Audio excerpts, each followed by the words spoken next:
대한예수교 장로회 대신총회가 구 백석과 구 대신의 통합 이후 교단 명칭에 대한 허니한 상정으로 갈등을 빚었습니다. 교단 명칭과 관련한 논란이 총회 기간 안에 일단락될지 귀추가 주목됩니다. 그리스 내 미전도 종족인 로마족을 위해 처음으로 유아 세례식이 마련됐습니다. 이로 인해 차별받던 로마족을 위한 교회 개척 운동이 일어나는 등 그리스 개신교 내 로마족 전도 운동이 확장되고 있습니다. 최근 잇따라 일어난 청소년 집단 폭행 사건으로 소년법 폐지를 청원하는 목소리가 높아지고 있습니다. 법과 제도로 범죄를 막아야 한다는 주장과 처벌만이 능사가 아니라는 의견이 팽팽한 가운데 올바른 청소년 교육과 대책이 시급히 요구되고 있습니다.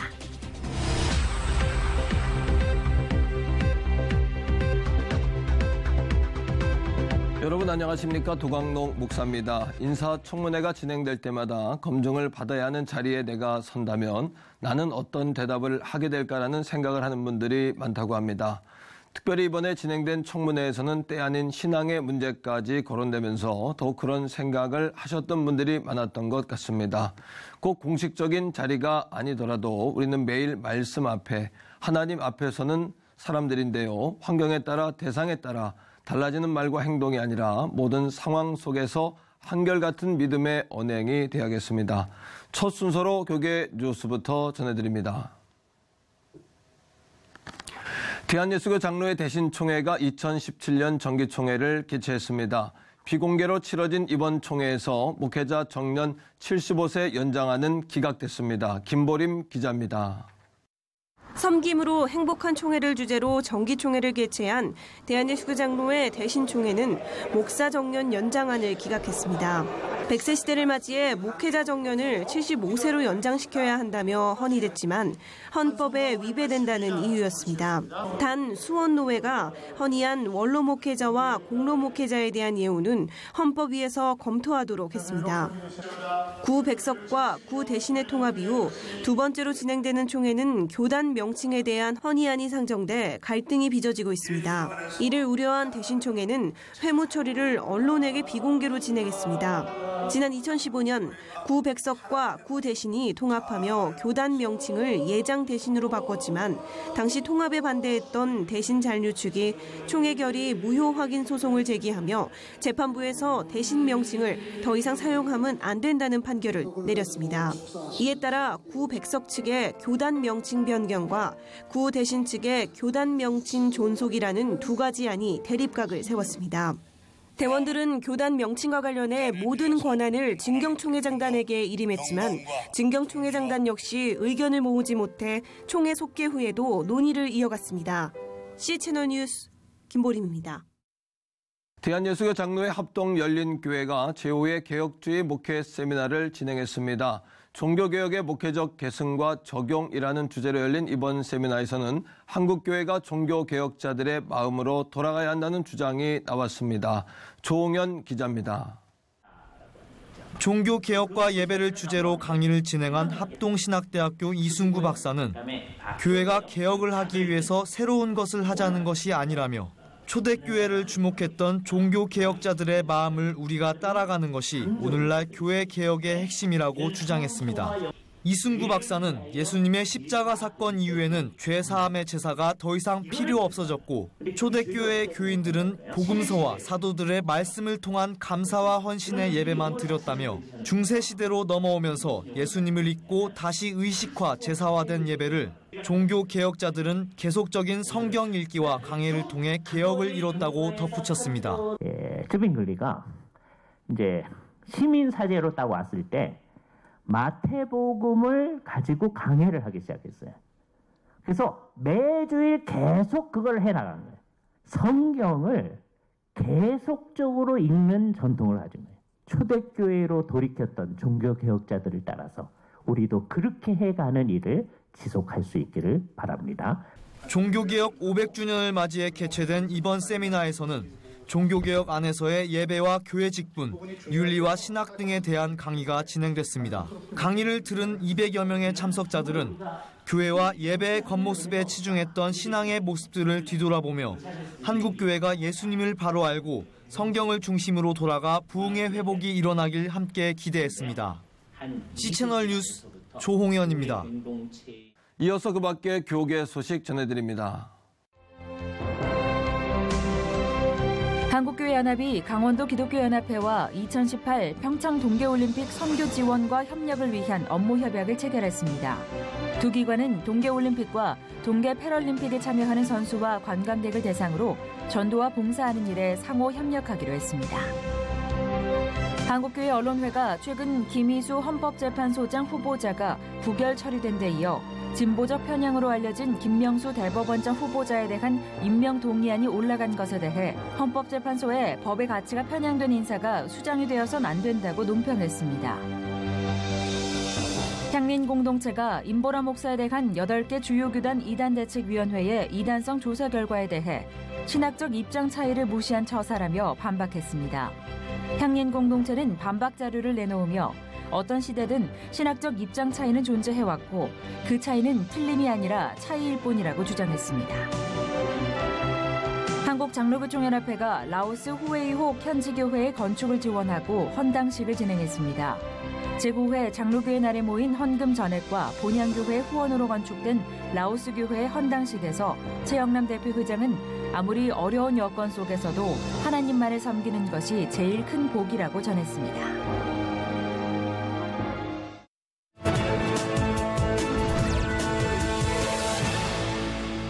다음 소식입니다. 정교회 문화가 익숙한 곳 그리스 까테리니 마을에 개신교에서는 처음으로 로마족 유아 세례가 마련됐다고 합니다. 모든 이들이 기뻐하고 축하했던 전 유아 세례 현장과 그 의미에 대해서 말씀 나눠보겠습니다. 그리스 김수결 선교사님 전화 연결돼 있는데요. 선교사님 안녕하십니까? 네, 안녕하십니까? 김수길 선교사입니다. 네, 반갑습니다. 로마족이라고 말씀드렸는데 로마족은 어떤 종족인지요? 네, 로마 종족은 집시족을 일컫는 말입니다. 원래 이 집시라는 말이 영어권 사람들이 이들을 에집트에서 온 사람들이라는 뜻에서 불렀습니다. 하지만 이것은 우리 로마족에게는 다 좋은 설이 아니었습니다. 그래서 자신들의 고유인 진정한 사람이라는 뜻의 로마라는 말을 그들은 불러주기를 원하고 있어서 우리 사역자들은 로마라는 말을 사용하고 있습니다. 그래서 로마족은 집시족을 일컫는 바른 말이기도 합니다. 집시라는 말은 중도둑 사기꾼으로 인식되어지는데 틀린 말은 아니지만 그들이 싫어하는 말이기 때문에 로마라는 말을 사용하고 있습니다. 이 로마족에 천주와 세례가 있었다고요. 선교사님 사역하시는 마을에 은혜의 자리가 됐을 것 같은데 어떻습니까? 네, 그리스는 잘 아시다시피 또 정교회권입니다. 그래서 로마 형제들이 유아 세례를 받게 하려면은 정교회에 가서 부탁을 해야 하는데 가난한 그들이 아이 하나를 받게 하기 위해서는 제법 많은 물질이 필요했습니다. 그래서 많은 사람들이 유아 세례를 받지 않고 성인이 되는 경우가 많습니다. 제가 자주는 아니어도 아이들에게 세례를 주어왔습니다.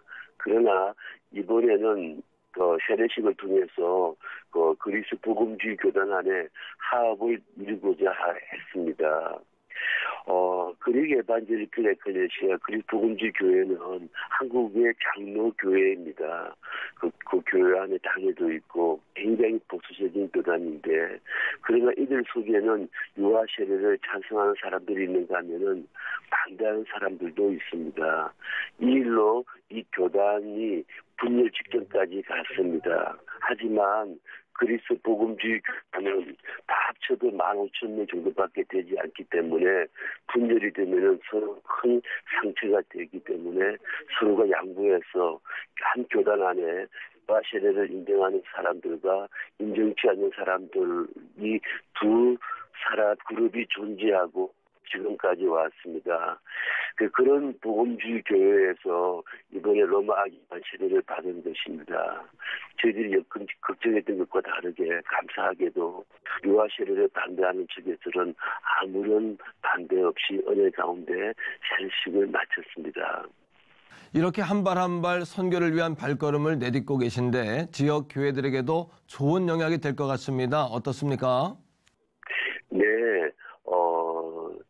이 일뿐만 아니라 저희 우리 로마 형제들이 말씀 살면서 우리 그리스 개신교회에 좋은 이해를 일으켰습니다. 그래서 그 전까지만 해도 많은 교회들은 또는 그리스인들은 로마 쪽을 도둑이라고 또 사기꾼이라고 이렇게 손가락질했지만 이제는 개신교회에서는 로마족을 위한 교회 개척도 많이 일어나고 있고 그리고 아테네에 있는 유일한 그리스 신학교에서 종족에 대한 전도 운동이 활발하게 진행 중입니다. 그래서 이 일에 맞추어서 저희들도 원더풀 스토리라고 하는 아이들을 위한 복음 성경 책을 이북과 DVD 작업을 지금 마친 상태입니다.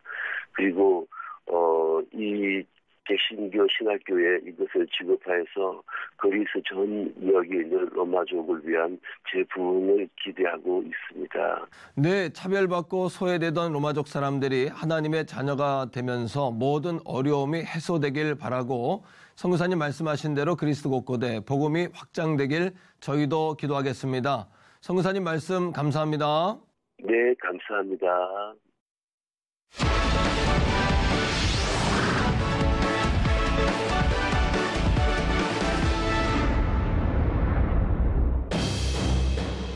국민 10명 중 9명은 소년법 개정 또는 폐지를 생각하고 있는 것으로 나타났고 청와대 홈페이지에서 시작된 소년법 폐지 청원은 일주일 만에 26만 명을 넘어섰습니다. 잇따라 일어난 10대 범죄가 사회적으로 물의를 일으키자 소년법 폐지 주장이 나타나고 있으나 처벌만이 능사가 아니며 신중해야 한다는 의견도 팽팽합니다. 더욱 뜨거워진 소년법 폐지 논란. 하나님의 법, 세상의 법에서 알아봅니다. 하나님의 법, 세상의 법, 이재만 변호사님 나오셨습니다. 변호사님 안녕하세요. 네, 안녕하세요.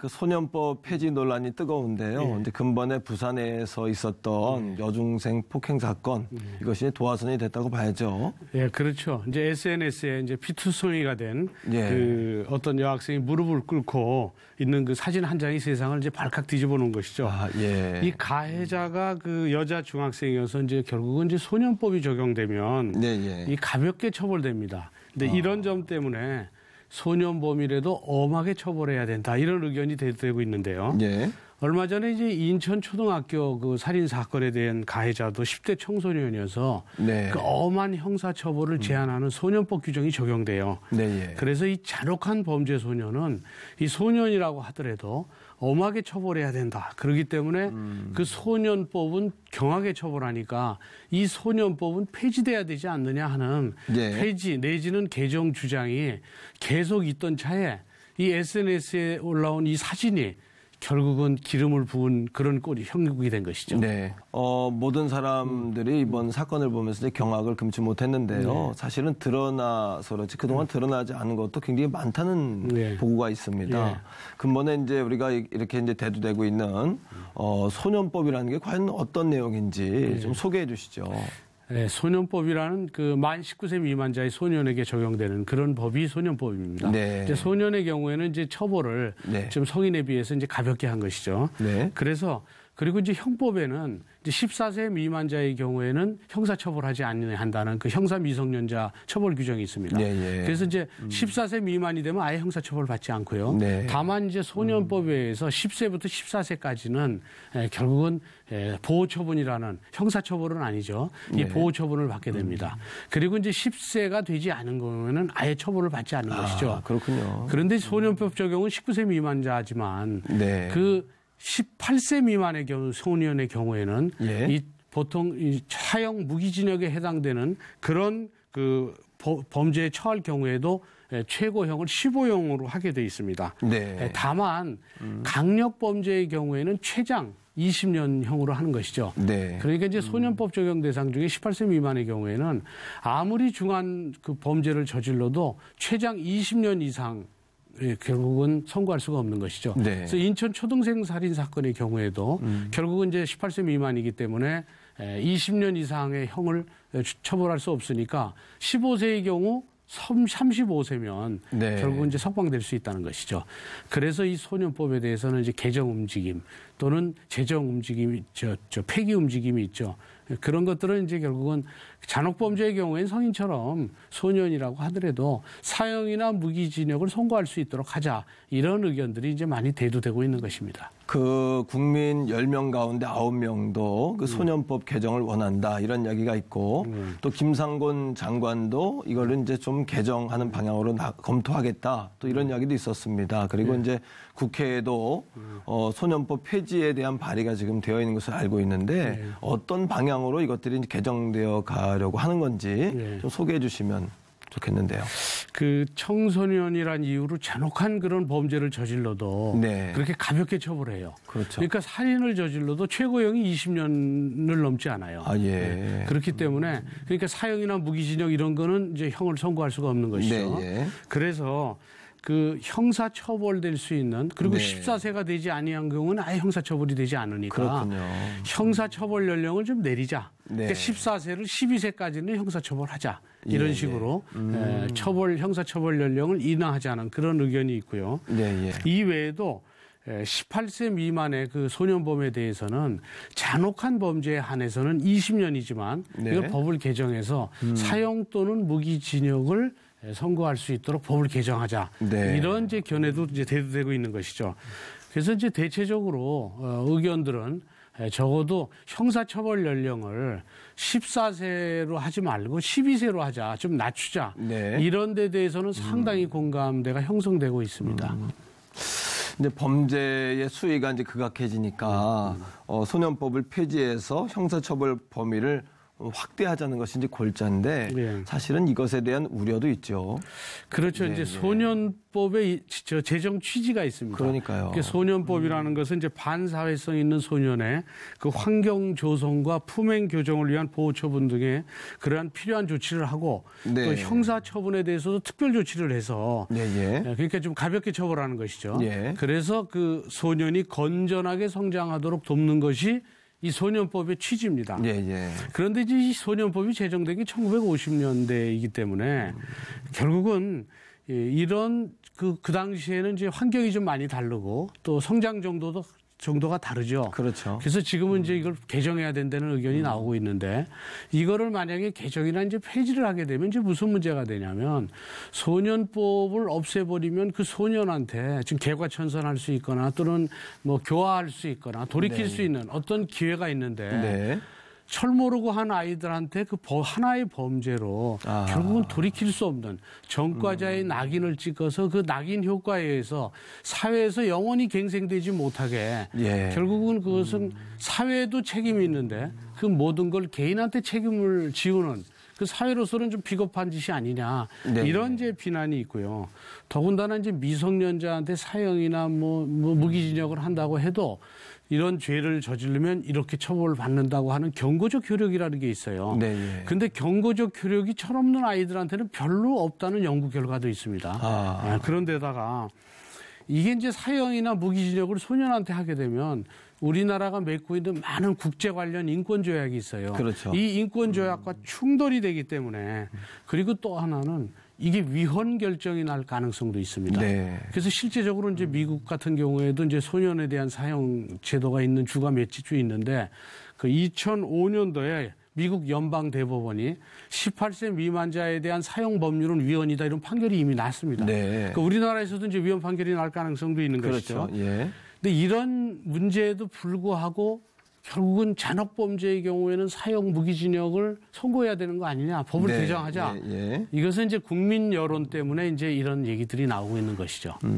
사실은 우리가 잘 봐야 하는 것은 범죄가 늘어난 것이 아니라 범죄의 정도가 이제 극악해졌다라는 예. 건데 이런 원인을 우리가 어디서 좀 봐야 할까요? 우선 이제 사회 환경을 무시할 수가 없죠. 그렇죠. 근데 지금 사회 환경은 이제 익명성 속에서 살고 있죠. 인원 그렇죠. 인구가 이제 많이 늘어나고 도시화됐기 예, 예, 때문에 예, 예. 과거에는 그 동네에 누가 있다는 걸 다 알기 때문에 네. 어른들이 일일이 다 관여를 했죠. 맞습니다. 김서방네 어느 아들이 뭐 잘못하면 옆집의 어른이 또 제재도 하고. 맞습니다. 근데 지금은 제재를 할 수가 없어요. 맞아요. 제재하면 또 대들고 심지어는 제재를 하면 그 집 부모가 우리 아이에 대해서는 얘기하지 말라라는 그런 빗나간 그런 사랑행도 있었고 그래서 이런 환경도 변했고 그다음에 근데 인터넷 환경 문제 또 특히 캐릭터 커뮤니티에서는 일부 캐릭터 커뮤니티에서는 게임을 마치 현실과 혼동해서 살인을 게임처럼 하는 인천 여중생 살인 사건이 바로 그 살인을 게임처럼 한 그런 것이죠. 이게 이제 현실화되고 있었죠.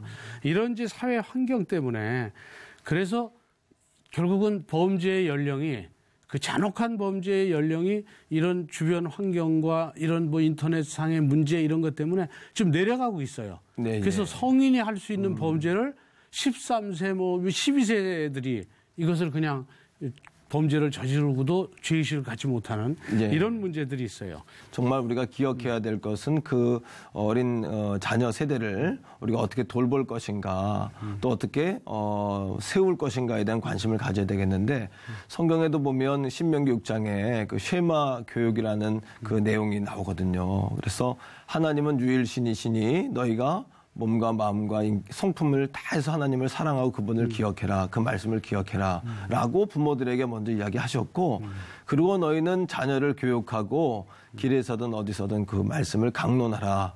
이렇게 말씀하셨거든요. 그러니까 정말 중요한 것은 우리 기성세대나 우리 그리스도인들의 역할이 굉장히 중요하지 않겠나 이런 상황을 보게 되는데요. 어떻습니까, 목사님? 네, 지금 이제 현 시점에서는 그렇죠. 지금 그 목사님 말씀이 가장 중요한 해법 중에 하나입니다. 그렇죠.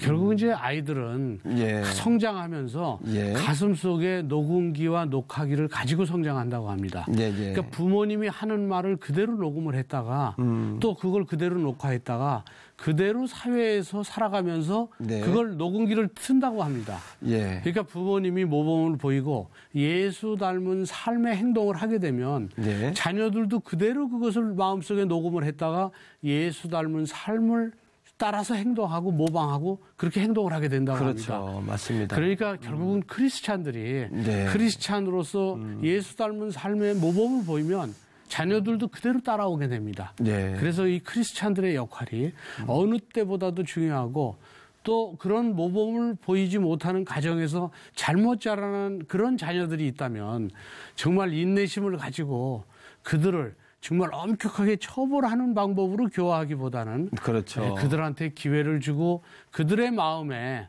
정말 녹음기에 좋은 얘기만 녹음될 수 있도록 그들을 인내심을 가지고 올바른 길로 결국은 안내해 주는 것이 이 크리스찬들의 이 시대의 의무라고 보는 것이죠. 정말 중요한 것은 그 아이들을 브레이크가 고장난 자동차처럼 괴물처럼 키워내는 것이 아니라 먼저 우리 부모 기성세대가 바른 가치관으로 다시 한번 거듭나야 되겠다는 생각을 하고 우리 다음 세대에 대해서 물론 그들의 잘못에 대해서는 징계도 해야 되지만 그것이 평생의 올무가 되지 않도록 그들을 개선하고 또 바꾸어갈 수 있는 그런 기회가 되면 좋겠다. 그런 생각을 다시 한번 하게 됩니다. 변호사님 오늘 말씀 고맙습니다. 감사합니다. 감사합니다.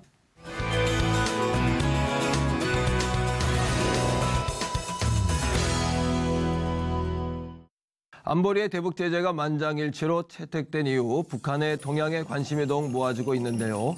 제재 수위에 대한 아쉬움과 실효성 논란도 있습니다만 모두가 함께하기 위한 최선의 선택이었던 만큼 북한도 도발이 아닌 공존의 길로 한 걸음 다가서는 기회가 되길 간절히 바랍니다.